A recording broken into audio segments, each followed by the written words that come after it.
Welcome दोस्तों, स्वागत है आप सभी का हमारे यूट्यूब चैनल एक्सेलिफाई पे।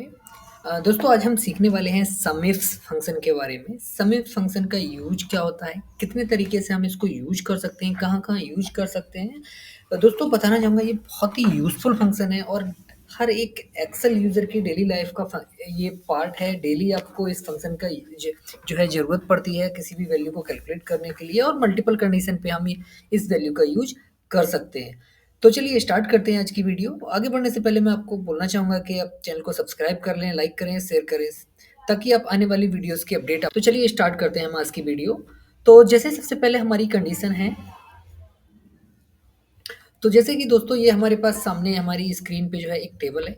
टेबल में हमने डेट लिया है, प्रोडक्ट है, रीज़न है, सेल्स रिप्रेजेंटेटिव नेम है, सेल्स अमाउंट है, डिपार्टमेंट है, आवर वक़्त है, कितने घंटे उसने काम किया वो है, कैटेगरी है, एक्सपेंसेस है और टोटल पॉइंट्स है। तो यहाँ पे सबसे फर्स्ट हमारा यूज होगा वो होगा समिंग सेल्स बाय प्रोडक्ट के बेस पे हम टोटल सेल्स अमाउंट को सम करेंगे।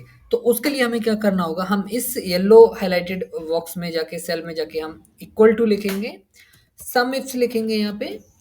और देखिए तो यहाँ पे आप देखेंगे कि मैंने जैसे ही सम इफ्स लिखा है तो इसने यहाँ पे ये एक यहाँ पे नीचे जो है एक आप देखेंगे तो यहाँ पे सम इफ फंक्शन आ रहा है और उसके बारे में कुछ हाइलाइट कर रहा है। तो सबसे पहले ये बोल रहा है हमसे सम रेंज, यानी कि उस रेंज को सिलेक्ट कीजिए जिस रेंज को आप रेंज में आप वैल्यू को सम करना चाहते हैं।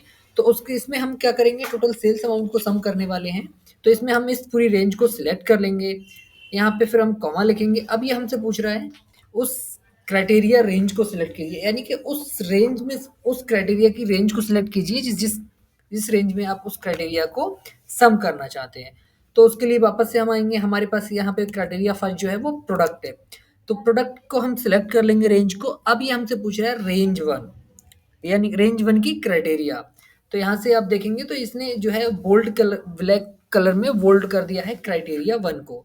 तो हम हमारे पास क्राइटेरिया क्या है, फर्स्ट कंडीशन के लिए हमारे पास क्राइटेरिया जो है वो है यहाँ पे ये प्रोडक्ट। इस प्रोडक्ट को हम सिलेक्ट करेंगे और ब्रैकेट को बंद करके एंटर प्रेस करेंगे। तो देखिए इसने हमें जो वैल्यू दी है वो टोटल वैल्यू 2070 दी है। तो एक बार हम इसको वैलिडेट कर लेते हैं। हम इस पे आके फ़िल्टर लगा के हम इसको एप्पल को सिलेक्ट करेंगे और टोटल वैल्यू को अगर हम सम करेंगे तो देखिए 2070 आया, यानी कि इसने करेक्ट वैल्यू हमें दी है। तो चलिए बढ़ते हैं अब नेक्स्ट क्वेश्चन की तरफ। नेक्स्ट क्वेश्चन है हमारा summing sales by product and region, यानी कि हमें यहाँ पे दो कंडीशन का यूज करना है। एक हमें प्रोडक्ट बेस पे सम करना है और दूसरा एक रीजन के अंदर हमारे उस प्रोडक्ट की कितनी सेल्स हुई है। तो उसके लिए वापस से हम यहाँ पे सम इफ फंक्शन का यूज करेंगे। सम इफ फंक्शन का यूज करेंगे, सम रेंज में हम अपने सेल्स अमाउंट को सिलेक्ट कर लेंगे और उसके बाद हम अपने इसमें फर्स्ट क्राइटेरिया रेंज देंगे जो है हमारी प्रोडक्ट। उसके बाद में हम अपने क्राइटेरिया देंगे। उसके बाद वापस से सेकंड क्राइटेरिया रेंज को हम देंगे तो जो है हमारी रीजन। रीजन की रेंज को देने के बाद में हम अपनी क्राइटेरिया को देंगे, ब्रैकेट को बंद करेंगे और एंटर प्रेस करेंगे। तो देखिए ये हमें 560 दे दिया, यानी कि इसका मतलब है कि इसने ये बता रहा है हमें कि एप्पल प्रोडक्ट की जो सेल्स हुई है वो नॉर्थ जोन में 560 को हुई है। तो चलो हम चेक कर लेते हैं। हम फिल्टर करेंगे एप्पल प्रोडक्ट को, यहाँ पे रीजन में जाके हम फिल्टर करेंगे नॉर्थ जोन को। यहाँ पे अगर हम इस तीनों वैल्यू को टोटल करेंगे तो देखिए 560 आ रहा है, यानी कि करेक्ट वैल्यू है। तो दोस्तों हम चलते हैं तीसरे क्वेश्चन पे। तीसरा क्वेश्चन है हमारा calculating total hours worked by department and date. तो यहाँ पे हम टोटल वर्किंग आवर्स को कैलकुलेट करेंगे दो डेट के बीच में एक डिपार्टमेंट का। तो उसके लिए हम क्या करेंगे, इक्वल टू लिखेंगे, सम ए फंक्शन का यूज करेंगे और यहाँ से हम जो वर्किंग आवर्स हैं उनको हम सिलेक्ट कर लेंगे रेंज को। वापस से आएंगे, यहाँ पे हमारा फर्स्ट क्राइटेरिया है डिपार्टमेंट। उसके बाद में हमें यहाँ पे क्राइटेरिया देंगे। उसके बाद में हमारा जो है हमें दो डेट के बीच में सिलेक्ट करना है, यानी कि 1 से 5 तारीख के बीच में सिलेक्ट करना है। उसके लिए हम अपनी डेट रेंज को सिलेक्ट करेंगे, कॉमा। उसके बाद में हमारी फर्स्ट क्राइटेरिया क्या है, 1 नवंबर से ऊपर का।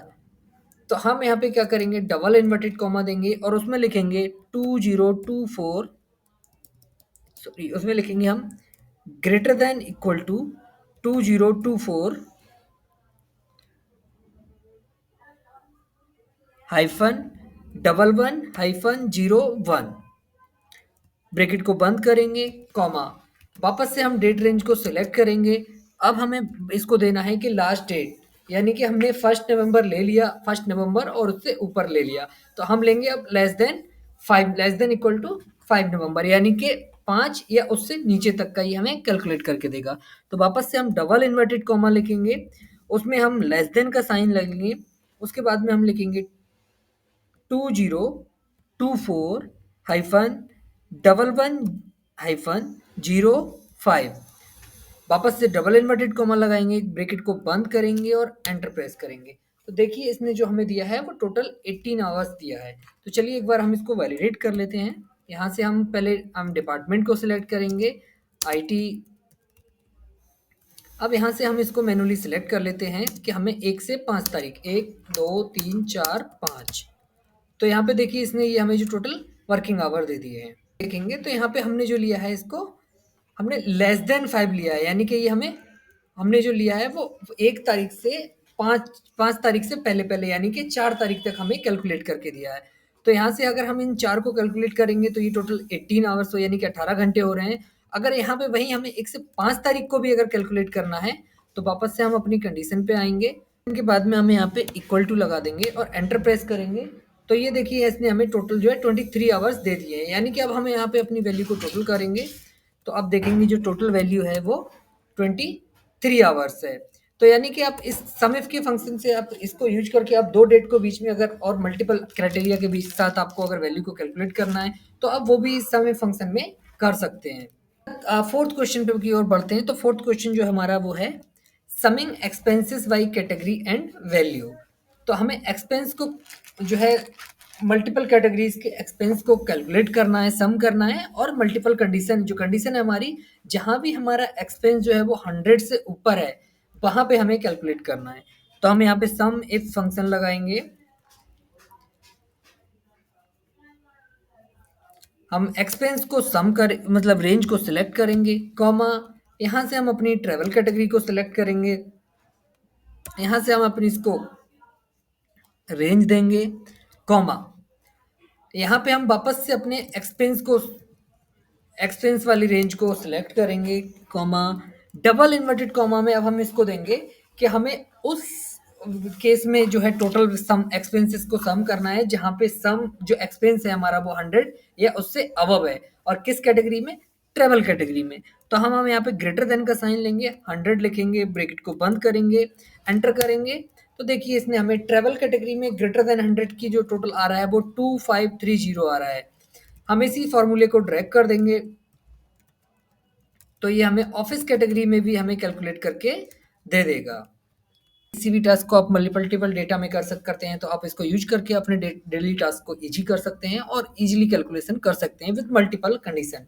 दोस्तों वीडियो पसंद आया तो चैनल को सब्सक्राइब करें, लाइक करें, शेयर करना ना भूलें। Thank you so much.